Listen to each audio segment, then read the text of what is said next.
Assalamualaikum warahmatullahi wabarakatuh, teman-teman dan Pak Vicky selaku dosen pengampu mata kuliah metode penelitian kelas F. Di sini izinkan kelompok kami untuk mempresentasikan hasil diskusi kami mengenai analisis data kualitatif. Sebelumnya, izinkan kami kenalkan diri, ada Batara Evanberg 286, saya Jikoneh Nathanael, NPM 284, Rifki Dwi Noviansyah 312, dan Ilham Madi Falah Putra. Selanjutnya akan dijelaskan oleh rekan saya. Baik, untuk pembahasan yang pertama, yaitu ada 3 langkah penting dalam analisis data kualitatif. Langkah yang pertama dalam analisis data kualitatif berkaitan dengan reduksi data. Reduksi data mengacu pada proses pemilihan, pengodean, dan pengkategorian data. Penyajian data mengacu pada cara penyajian data.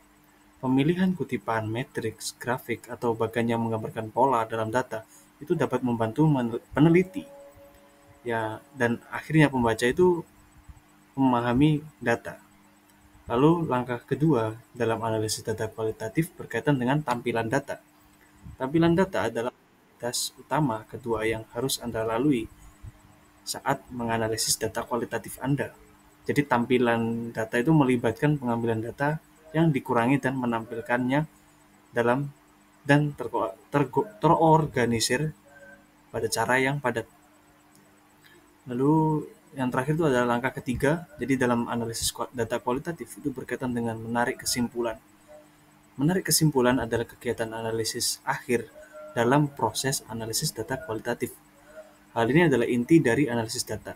Jadi pada titik inilah Anda dapat menjawab pertanyaan penelitian Anda dengan menentukan apa yang dimaksud dengan tema yang diidentifikasi, dengan memikirkan penjelasan untuk pola dan hubungan yang diamati, atau dengan membuat kontras dan perbandingan. Data display. Jadi menurut Miles dan Haberman pada tahun 1994, ini tampilan data adalah aktivitas besar kedua yang harus Anda lalui saat menganalisis data kualitatif. Dan tampilan data ini melibatkan pengambilan data yang telah direduksi dan menampilkannya dalam sebuah cara yang terorganisir dan padat. Sejalan dengan itu, bagan matriks, diagram, grafik, selalu disebutkan frasa dan atau gambar, dapat membantu Anda mengatur data dan menemukan pola serta hubungan dalam data sehingga penarikan kesimpulan pada akhirnya difasilitasi. Dan dalam contoh, matriks dianggap sebagai tampilan yang tepat untuk menyatukan kualitatif data.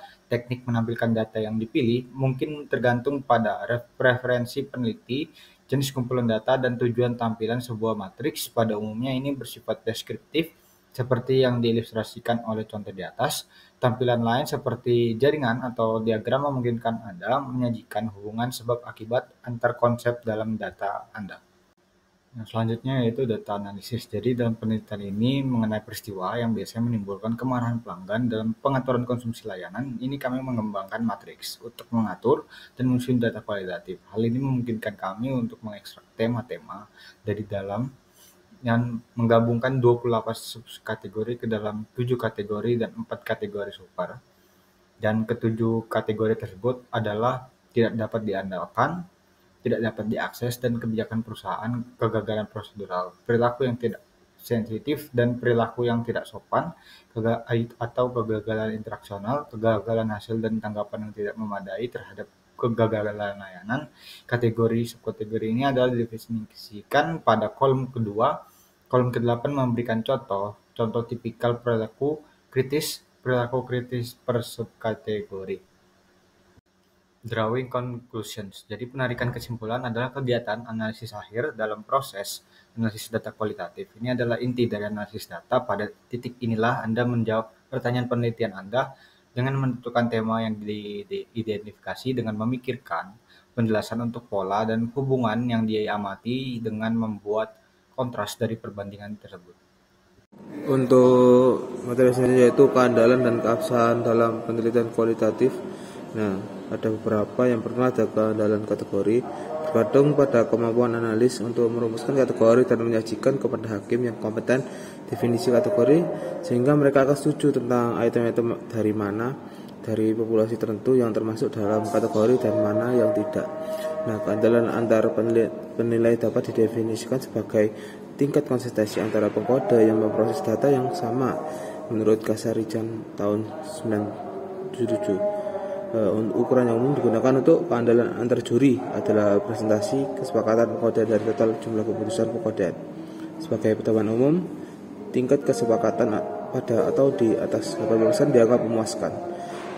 Ini adalah validitas yang didefinisikan sebagai sejauh mana suatu instrumen mengukur apa yang dikatakannya akan diukur. Dalam konteks ini bagaimanapun validitas memiliki makna yang berbeda. Ini merujuk pada sejauh mana hasil penelitian dan secara akurat mewakili data yang dikumpulkan atau validasi internal. Dan yang kedua, dapat digeneralisasi atau dipindahkan ke konteks atau pengaturan lain. Ada dua metode yang telah dikembangkan. Yang pertama, mendukung generalisasi dengan menghitung peristiwa. Yang kedua, memastikan representatif kasus dan inklusi kasus devian.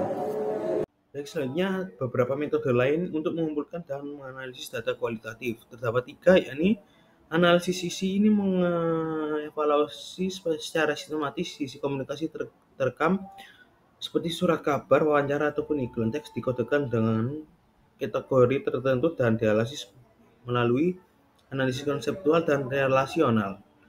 Konseptual itu mengidentifikasi keberadaan frekuensi konsep. Relasional itu meneliti hubungan antara konsep dalam teks. Analisis naratif ini berfokus pada cerita yang disampaikan seorang individu tentang pengalaman hidup mereka.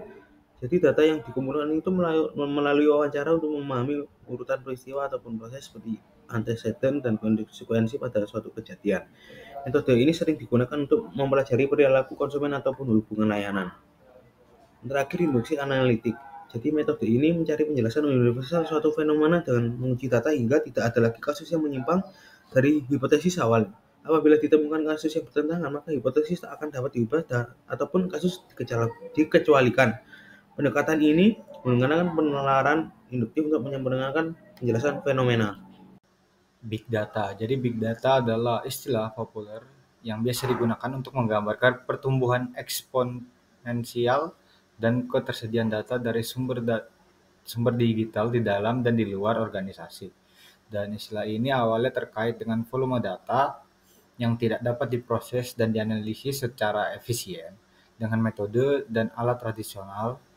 Dan teknologi baru ini memiliki kemampuan untuk mengukur, merekam, dan menggabungkan data tersebut, dan itulah sebabnya big data memiliki potensi besar untuk membuat kemajuan pesat dalam berbagai disiplin ilmu dan meningkatkan pengambilan keputusan dalam organisasi. Jadi karakteristik utama dari big data ini adalah volumenya, variasinya, dan kecepatannya, di mana volume mengacu pada jumlah data, variasi mengacu pada berbagai jenis data, dan kecepatan mengacu pada kecepatan di mana data tersedia dari proses bisnis, jejaring sosial, perangkat seluler, dan sejenisnya.